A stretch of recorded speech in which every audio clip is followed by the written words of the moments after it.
Pessoal, tudo bom? Aqui é a professora Alessandra.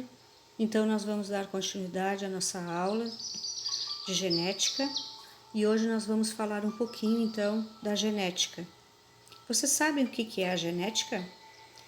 A genética é o campo ou o ramo da biologia que estuda a hereditariedade. Vocês sabem o que significa hereditariedade?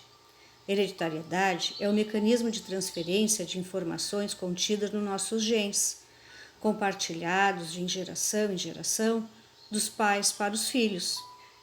Então, por exemplo, a cor da nossa pele, que cor nós vamos ter os nossos olhos, se o nosso cabelo vai ser castanho escuro ou vai ser cor castanho claro, se os nossos olhos vão ser castanho escuro ou azul, se a nossa pele vai ser branca ou vai ser negra.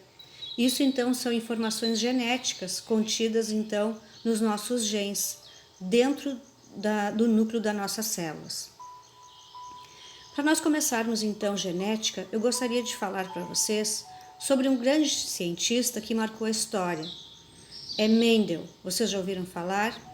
Gregor Mendel nasceu em 1822 em Scherdorf, na Áustria. Mendel era filho de pequenos fazendeiros e, apesar de ser bom aluno, teve que superar as dificuldades financeiras para conseguir estudar. Em 1842, Mendel ingressou como noviço no mosteiro de Agostino, na cidade de Brum, hoje a atual República Tcheca. Após ter sido ordenado monge em 1847, Mendel ingressou na Universidade de Viena, onde estudou matemática, ciências por 2 anos.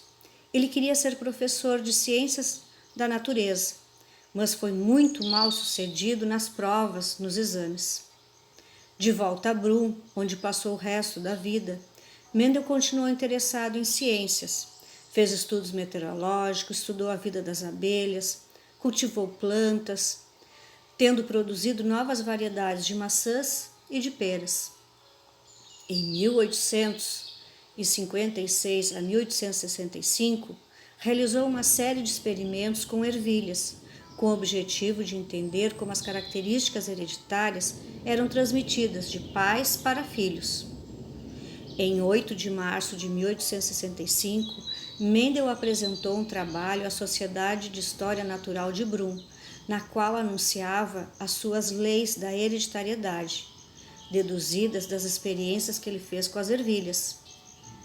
Publicado em 1866, com data de 1865, esse trabalho permaneceu praticamente desconhecido de todo o mundo científico até o início do século XX. Pelo menos é o que se sabe. Poucos leram a publicação, e os que leram não conseguiram compreender sua enorme importância para a biologia. As leis de Mendel foram redescobertas apenas em 1900, por 3 pesquisadores que trabalharam independentemente. Mendel morreu em Brum em 1884 e seus últimos anos de vida foram amargos e cheios de desapontamento. Os trabalhos administrativos do mosteiro o impediam de se dedicar exclusivamente à ciência, e o monge se sentia muito frustrado por não ter obtido qualquer reconhecimento público de sua importante descoberta.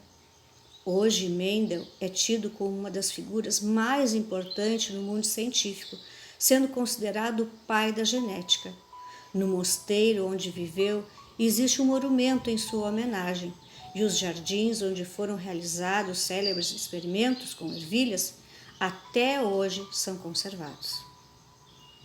Então, pessoal, essa então é a nossa aula de genética, então, que preparei para vocês como uma introdução, falando então sobre o que é a genética, e contando a história então desse grande cientista, o pai então da genética, que é o Gregor Mendel, Infelizmente, então, quando ele fez as suas pesquisas, poucas pessoas entenderam a importância do seu trabalho, E ele não teve o reconhecimento do seu trabalho naquele momento. Só depois da sua morte, então, realmente, então, o mundo viu a importância dos trabalhos que Mendel fez para as ciências, né? Então ele é considerado o pai da genética. Então um abraço a todos, fiquem com Deus, até a nossa próxima aula.